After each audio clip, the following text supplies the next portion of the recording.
Caríssimos irmãos presentes, demais que nos acompanham pelos nossos meios de comunicação, nossos votos de muita paz, de muita alegria, com muita chuva, O que é vida extremamente importante, enche nossas fontes, rega nossas terras, enfim, é a fonte da vida. Como também o Espiritismo, a doutrina espírita, revivida, o cristianismo, o Cristo, através dela, conseguimos entender o Evangelho de Jesus em espírito, não mais na letra, como nós sempre falamos. Lá atrás, quando Jesus estava ainda encarnado, ele disse que muitas coisas não poderia dizer, pois nós não estávamos prontos para compreender.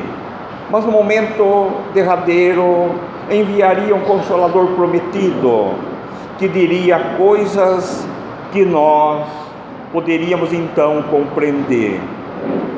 E no momento oportuno mandou um Consolador prometido, que é a doutrina espírita, as vozes dos Espíritos, codificada por Allan Kardec, estudada, pesquisada, deixou para nós uma obra, não só para nós espíritas, porque a obra kardeciana é para toda a humanidade, porque todos nós somos médiuns, mais ou menos, mais ostensivo, mais sensível, sensibilidade mais aflorada, menos, mas todos nós temos esse dom da mediunidade.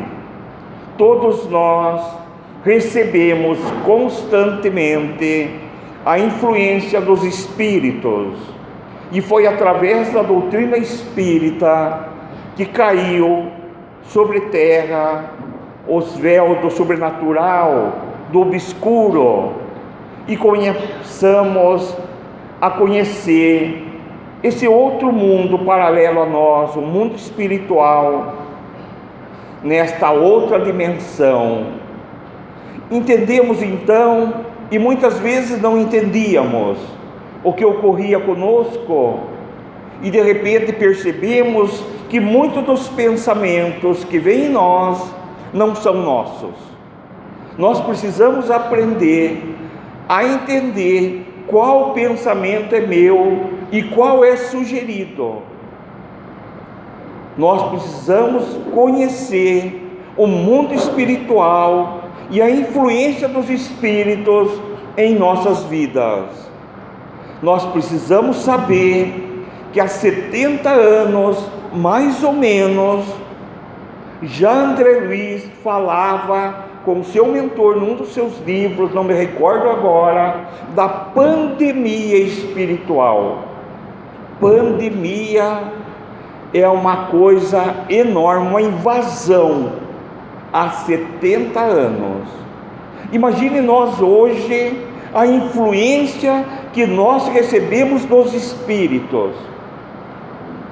Aí nós perguntamos, como é que nós estamos pensando? Porque nós dizíamos na antiguidade, algum tempo atrás, diga com quem você anda, eu digo quem você é. Mas nós dizemos, veja o que você pensa e veja as companhias que você tem. Ou não é assim? O que eu penso são as companhias que eu tenho, que eu atraio para perto de mim. Nenhum de nós, mesmo na nossa intimidade, no nosso quarto, sozinho, estamos sozinhos. Temos os nossos irmãos desencarnados muitas vezes, esperando uma oportunidade única para nos pegar, para nos atacar, para nos influenciar. Quantos irmãos nossos trabalhadores promissores abandonam o trabalho no meio da sua jornada, esquecendo do grande comprometimento que tiveram lá no plano espiritual antes da sua reencarnação. Porque nós temos um planejamento reencarnatório, como nós já falamos muitas vezes. E aquele médium que está na casa, ele seja médium ostensivo, ele seja médium de sustentação, ele seja um palestrante, um orientador, um dialogador, aquele que dá atendimento fraterno, todos eles foram preparados lá no mundo espiritual, como se tivesse 50 salas. Nessa sala fica quem vai ser de sustentação, nessa ostensivo, nesse os expositores, nesse o dialogador, e cada qual dentro da sua capacidade de dar, de doar, de inspirar, de auxiliar. Mas o que nós fazemos, depois de todo esse trabalho feito pela espiritualidade, preparando-nos, nós chegamos aqui e dizemos: eu não consigo, está chovendo, está muito pesada a mediunidade, está muito difícil, porque a mediunidade atrai, eu abro essa sintonia, os espíritos me pegam, não é assim? Mero engano, a sintonia, o canal já está aberto, porque ela é orgânica. O que você precisa, nós precisamos, é aprender a dominar essas nossas faculdades. É isso que está faltando em nós. Mas como nós vamos ter o autocontrole da nossa faculdade se nós não trabalhamos? Porque o trabalho aprimora o homem, a mulher. Isso é em todos os setores da vida, até no nosso trabalho, para a nossa subsistência. Você se torna um bom profissional depois de você estar trabalhando. E quantos erros nós cometemos para chegar naquele estágio de profissional qualificado? Na doutrina espírita também é assim, só que você nunca chega ao aprimoramento, você está sempre aprendendo, e cada vez um salto, um degrau a mais ou a menos. Não vai haver desculpa para nós lá. Ninguém vai estar nos esperando para dizer: olha, dona Neuza, a senhora faltou aquele dia, a senhora faltou com isso, com aquilo, e aí, olha, mas nós vamos dar um jeito. Não, ninguém vai nem apontar os nossos erros. É a nossa consciência que vai fazer o julgamento dos nossos próprios atos, porque está no Evangelho, nas instruções dos Espíritos, que nós somos juízes e carrasco na nossa própria causa. E o nosso pensamento, a nossa razão, ela não é complacente conosco. Mas a dor maior não é o mal que você fez ainda, é o mal que ocorreu pelo bem que você deixou de fazer. É você encarar todos aqueles mentores amigos que te prepararam, te ajudaram, e você olhar e eles falar para você: não tem problema, nós vamos ajudar você de novo. Nós vamos ler o livro que é Os Mensageiros de André Luiz. Pesquisemos. Tem já no início do livro 7 falências de médiuns, altamente preparado e qualificado para trabalhar, e nenhum deles, todos eles faliram. E esses que são citados no livro, e alguns em estado de ordem psíquica, espiritualmente, muito mal, pelo campo vibratório que eles mesmos criaram para eles. Então, quando nós falamos: eu quero estar bem, mas você não faz esforço nenhum, você não muda seu pensamento, você não muda seu sentimento, você não muda os ressentimentos que você tem por... Como quer estar bem? Nós reencarnamos para aprender a amar mais.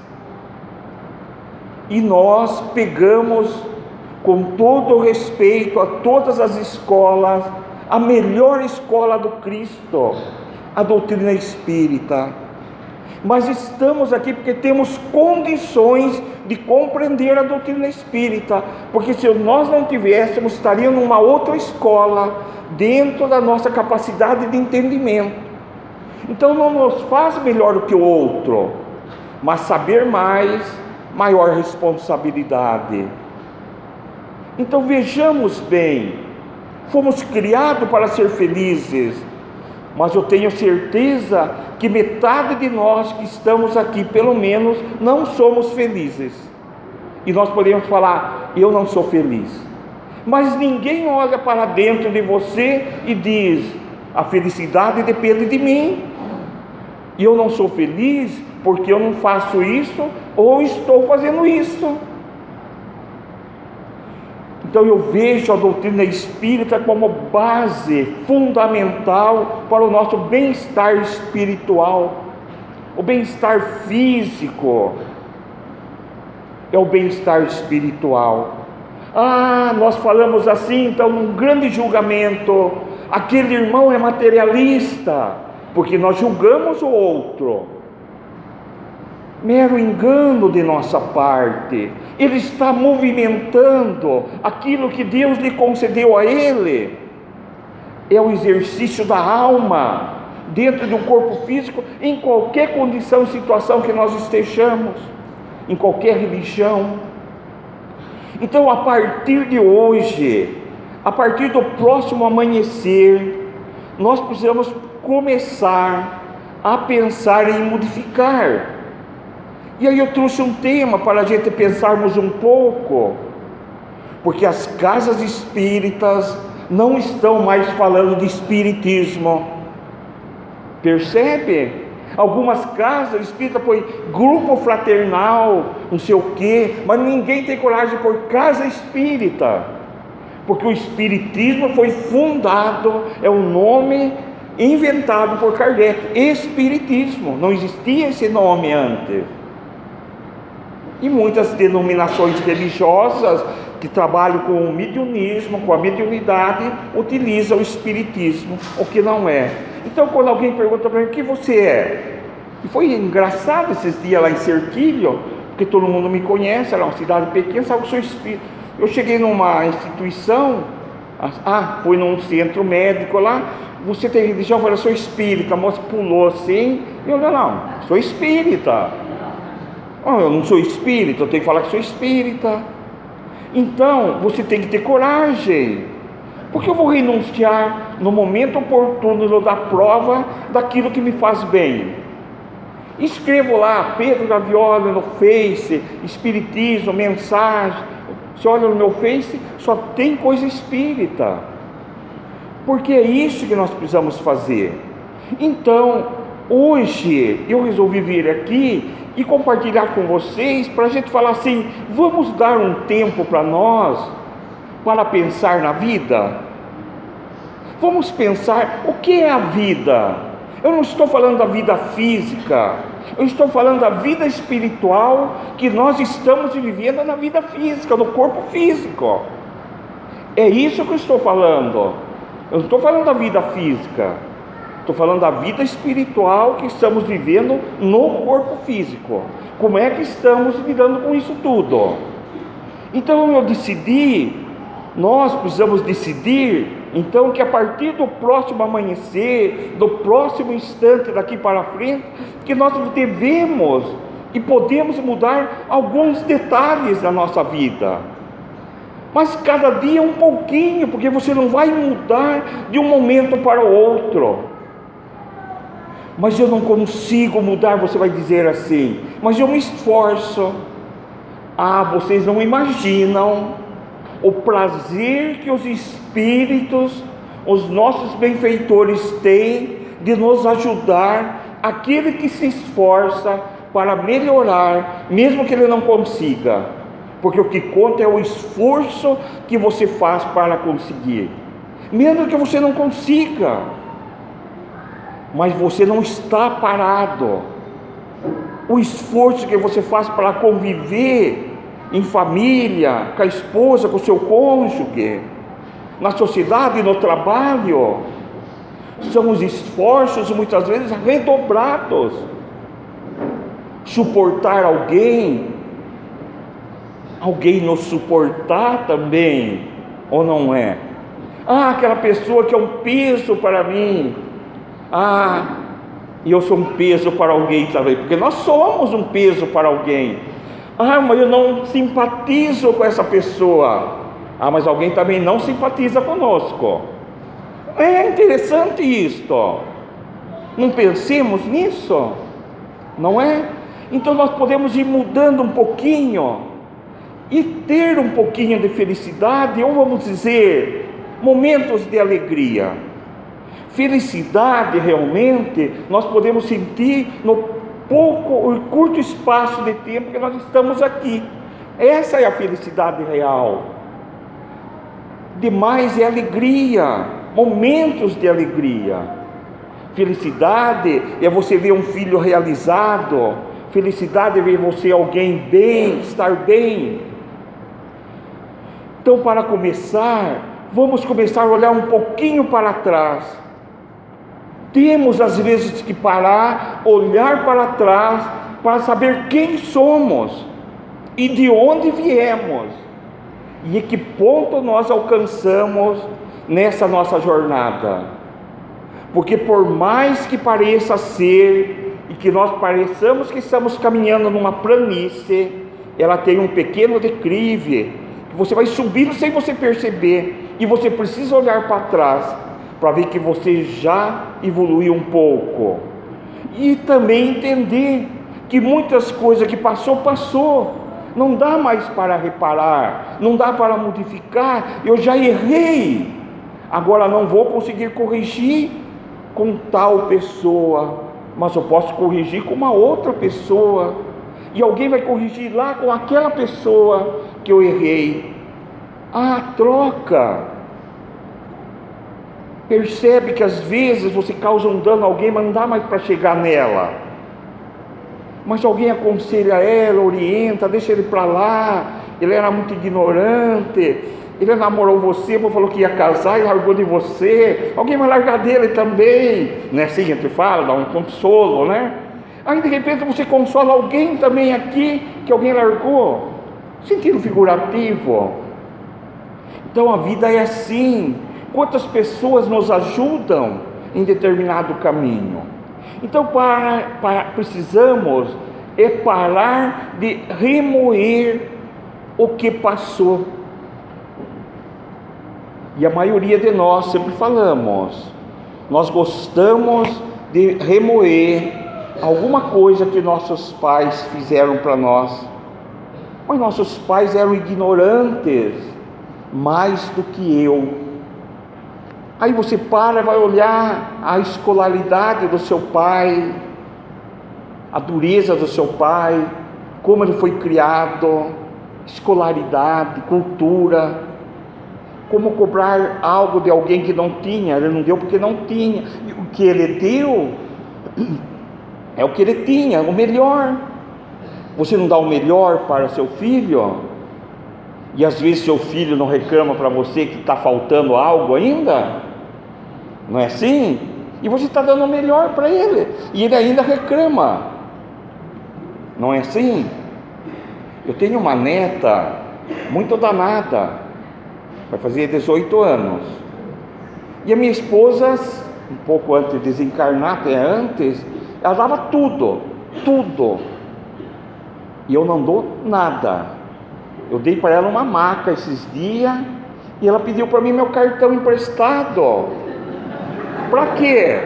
É que eu vou comprar um vestido de formatura, avô, mas aí eu vou dando dinheiro para o seu por mês. Eu falei, não tenho, o meu cartão está no limite, porque eu sei que eu vou pagar. E eu, não vou, não faço. Sabe, é uma questão de conquistar também. né? Ou tudo é fácil assim, menino, vou, né? Então não é isso. Então você precisa passar para eles também, embora eles são muito trabalhadores, honestos. Os meus filhos conseguiu fazer eles serem assim, não sei como que ele conseguiu, mas conseguiu. Então eles são bastante preservam, guardam, trabalham, muito bem educados. Eu tenho que tirar o chapéu para o meu filho. Então nós precisamos aprender e entender o meu hoje. Como é que é o meu hoje? Nem todas as pessoas que eu amo vão retribuir para mim o mesmo amor que eu dou a eles, mas o que importa é que eu ame. Ah, mas eu fui prejudicado. Há problema nisso. O problema é que você não prejudicou. Está na prece de Francisco de Assis aí, claro, para nós. Então o que importa, se nós damos carinho, afeto e não recebamos, não tem problema. Importante que nós demos isto. Mas imaginemos que nós somos convidados agora, em especial aquele que está com sono, para voltar para a pátria espiritual. E agora fazer uma avaliação. Estamos prontos, estamos tudo certinho, tudo em ordem, a nossa casa mental. Estamos? Ou não? Precisamos de mais um tempo? Estamos dando limites, estamos educando, estamos dando exemplos para os nossos filhos, sendo exemplos. Então, a partir do próximo amanhecer, vamos continuar amando mesmo assim, mas não vamos tentar mudá-los, mas vamos mudar nós, porque nós não podemos mudar ninguém, mas podemos mudar nós. Mude você e você muda tudo ao seu redor. Mude o seu mundo e você muda o mundo. Como assim? Seja cordial, seja alegre, seja flexível, seja solidário, e você não sofre com isso, porque você é tudo isto. Então você não tem tempo para ser contrariado, para sofrer, porque se alguém não for, você não se importa. Você quer ser solidário, você quer fazer o melhor, você quer amar, você não quer prejudicar. É isto que o Evangelho de Jesus está nos ensinando. Eu me lembro que quando comecei a estudar a doutrina espírita, já falei para vocês, né, uma vez, e comecei assim, 2 anos, eu não sabia o que era o espiritismo, e eu aprendi estudando, sozinho. Tinha orientação de outras casas em Americana. E aí, quando eu tinha um problema, e até hoje eu faço isso, é muito difícil encontrar alguém que você possa confiar. É muito difícil. Às vezes, a minha falecida esposa, que esteja em bom lugar, que ela estava, porque ela era muito boazinha, eu falava, não, pode contar, para mim não tem problema algum. Aí eu contava. 2 dias, 3 dias, tomava aquilo que falava, vinha de volta. Você percebia que não era a pessoa real para ser seu confidente.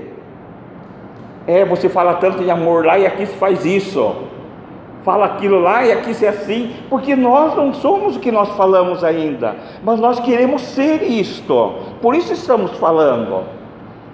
Mas então, quando nós encontramos alguém que pode ser nosso confidente, precisamos estimar, e se nós puder ser, sejamos o confidente de alguém, porque em toda a minha trajetória eu aprendi que o meu confidente era sempre o Evangelho segundo o Espiritismo. Eu ia lá e abria, ou André Luiz, ou as obras de Emmanuel, Pão Nosso, Vinha de Luz. Até hoje eu faço isso, porque é muito difícil você às vezes encontrar alguém para dialogar. Sabe por quê? Porque as pessoas pensam que nós somos de ferro, filhos pensam que pais são de ferro. Não é mais ou menos isto? Nós pensamos que o dirigente da casa é de ferro, que o orientador é de ferro, E às vezes ele está escutando daquele amigo que ele está dando atendimento, ou amiga, ele está escutando a história dele, o problema dele. Ele fala, nossa, eu também tenho. Mas ele não fala, ele ouve. Então ele vê, nós vamos perceber que tudo só muda de endereço. O que precisamos é nos amarmos mais. Nós precisamos trabalhar o nosso eu e ter a certeza absoluta que quando nós retornarmos à pátria espiritual, que nós tenhamos o melhor para apresentar, que a nossa passagem na terra não seja em vão, que nós deixemos uma marca nossa. Temos que deixar uma marca, temos que fazer algo pela terra, pela sociedade, pelas pessoas. Então, meus amigos, a vida é isso, ela não é muito difícil de ser vivida.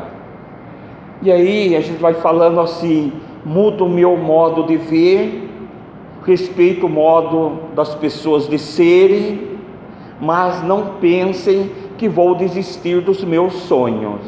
Jamais desista dos seus sonhos. Tenha projetos, tenha projeto espiritual, tenha projeto material.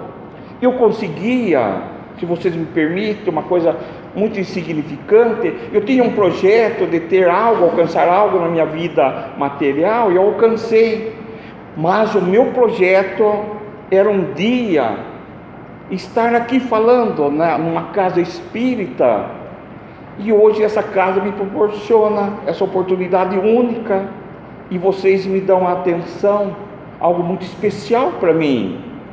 Mas eu queria, eu trabalhava, eu vi amigos conversando com o Espírito, falavam, um dia eu quero conversar com os Espíritos, e fui estudar, estudei, aprendi. Lógico que às vezes você vê os expositores, você vê dialogadores, você fica até meio com vergonha, né? Porque a gente não é aquilo ainda, mas eu dou o melhor do que eu tenho, e isso é bom. Então, o que nós precisamos é nos amarmos mais, e a gente sempre entender que você pode acender luzes para milhões de espíritos, encarnados e desencarnados, mas se não acender a sua própria, vai ter crédito sim, mas terá que voltar para buscar a sua própria luz. Então percebe que a pessoa mais importante de todos aqui que estamos aqui, sou eu sou mais importante que todos vocês. Porque eu tenho que fazer para mim, e cada um tem que fazer para você, porque aí eu fazendo para mim, eu compartilho com todos vocês o melhor que eu tenho, e todo mundo compartilhando o melhor que tem com todo mundo, como que fica o nosso mundo? Fica uma paz. Então eu não posso, se eu não me ocupar comigo, eu não terei nada a dar para vocês. Então quando eu tenho algo de bom em mim, que eu transformo em mim, eu posso dar para vocês. Então, encerrando, por isso que eu gosto muito de Paulo de Tarso, que nós encerramos aqui, que está em Coríntios 13, no Evangelho de Jesus, quando ele diz assim: ainda que eu falasse todas as línguas dos homens e dos anjos, se eu não tiver amor, eu nada serei. Apenas um bronze que ressoa, um sino que retine.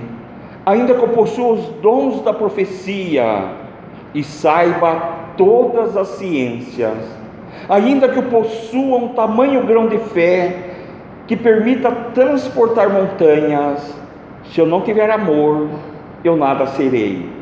Ainda que eu distribua meus bens aos pobres e deixe o fogo consumir meu corpo, nenhum proveito eu tiro se eu não tiver amor.